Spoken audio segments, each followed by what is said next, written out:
Welcome back. Today I'm going to show you some more steps in glazing that you can put under your belt. So I've showed you how to underglaze, I've showed you how to overglaze with a single color and overglaze with multiple colors. And today we're going to talk about glazing an effigy teapot that we made in class. And you're going to have the option to use whatever glazes you want and whatever methods you want. So I'm going to combine some underglazing techniques on my teapot and some overglazing techniques on my teapot, all in one. So I'm going to have some underglaze that hopefully will show through some of the overglaze. I'll have some areas that are just overglazed, some areas that are just underglazed, and I'll talk you through what I'm doing and why I'm doing it in this piece. It's going to be a voiceover, and I'll try to fast forward through as much as I can and keep it kind of short because it took me quite a long time to glaze this guy. So here is where I am right now. I'm not quite done. I've got the glazing on the frog done. I have my stem and my lily pad and my bee on the back yet to do. And this guy, although he looks kind of pink right now, he's going to be green in the end. So take some time, sit back, relax, and find out some more things you can do with glaze. Have fun, my friends. The first thing you're going to do is glaze the inside of your teapot. Pour a whole lot of liquidy glaze in the middle, roll it around, then dump it back into the jar. Spend some time making sure it all drains out. Once it's drained out, you're going to go in with your paintbrush and try to reach the areas that the turning didn't reach. I also use my finger to get into some tricky spots as well. Then I'm going to go in and I'm going to glaze the rim of my flange inside and out with that same overglaze. Make sure you're careful on the edges of where this glaze sits. Once I was done glazing the inside, I went in with my paintbrush and a sponge and some water and I cleaned up all the edges where that glaze had spilled into spaces I didn't want to. Once I have the edges of both my spout and the inside cleaned up, then I'm going to move on to the body of my vessel. I'm going to be using a combination of underglaze and overglaze. The underglaze should shine through a little bit of the overglaze, and so some of the color and detail in there should pop through into my finished product. So I'm not going to get too detailed with this. I'm not going to add spots with the underglaze. I'm just going for overall color in this piece. Take your time, be careful on your edges. If you make a mess, clean it up using water and the paintbrush before you move on to the next step.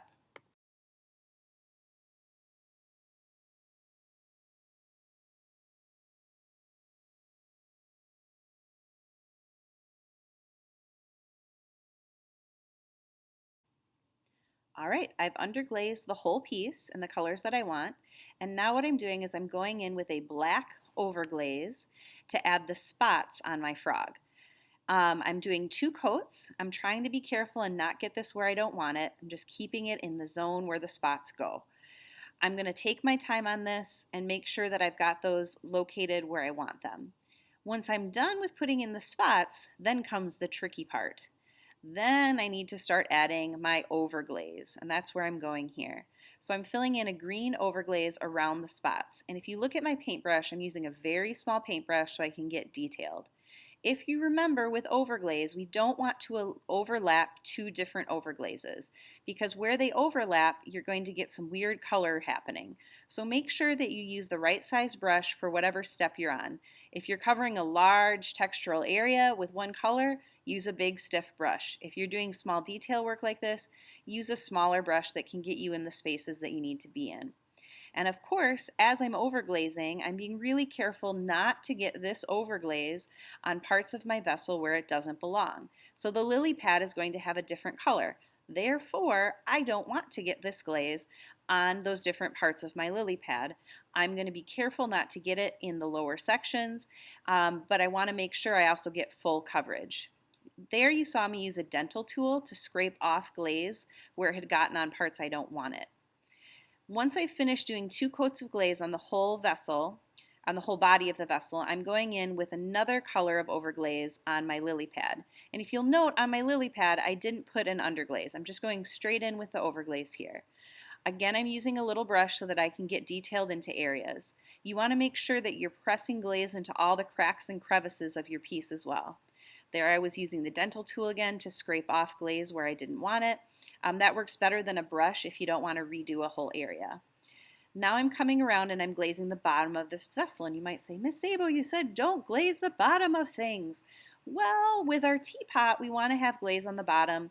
We don't high fire our clay, and this just helps make it less permeable to water, and it's a nicer finish. I'll put all the teapots up on stilts in the kiln so they don't stick to the kiln shelf.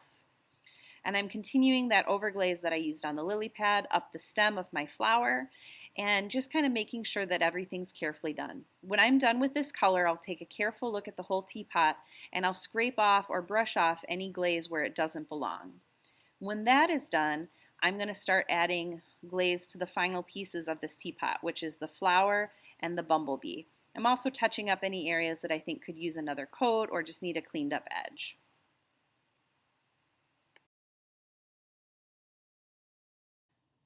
Really spend your time if you're doing lots of different glazes to clean edges up before you go to each step. That's what you've seen me working on here between the dental tool and that paintbrush with water.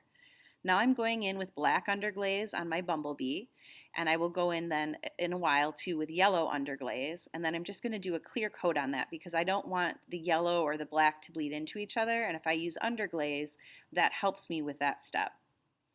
Once I'm done with that, I'm going to go in and just make sure that I've cleaned up the mouth of my frog, that vessel, that entrance there. I'm putting overglaze, pink overglaze into that vessel. I got rid of the black overglaze that's on the inside. Here I'm working on the flower. You just can't see it very well because of how I'm holding my vessel. There we go. I'm doing a combination of both black and fuchsia overglaze on that. The same brand, and I know they blend well together. Cleaning up the stem, cleaning up the vessel mouth. I'm putting clear overglaze on the black eye, and I'll add more clear overglaze to that as well in a little bit. And I'm finishing up my bumblebee there and just finishing details. Take your time with this, my friends. Make good, clean work, have some fun, experiment, and see what happens.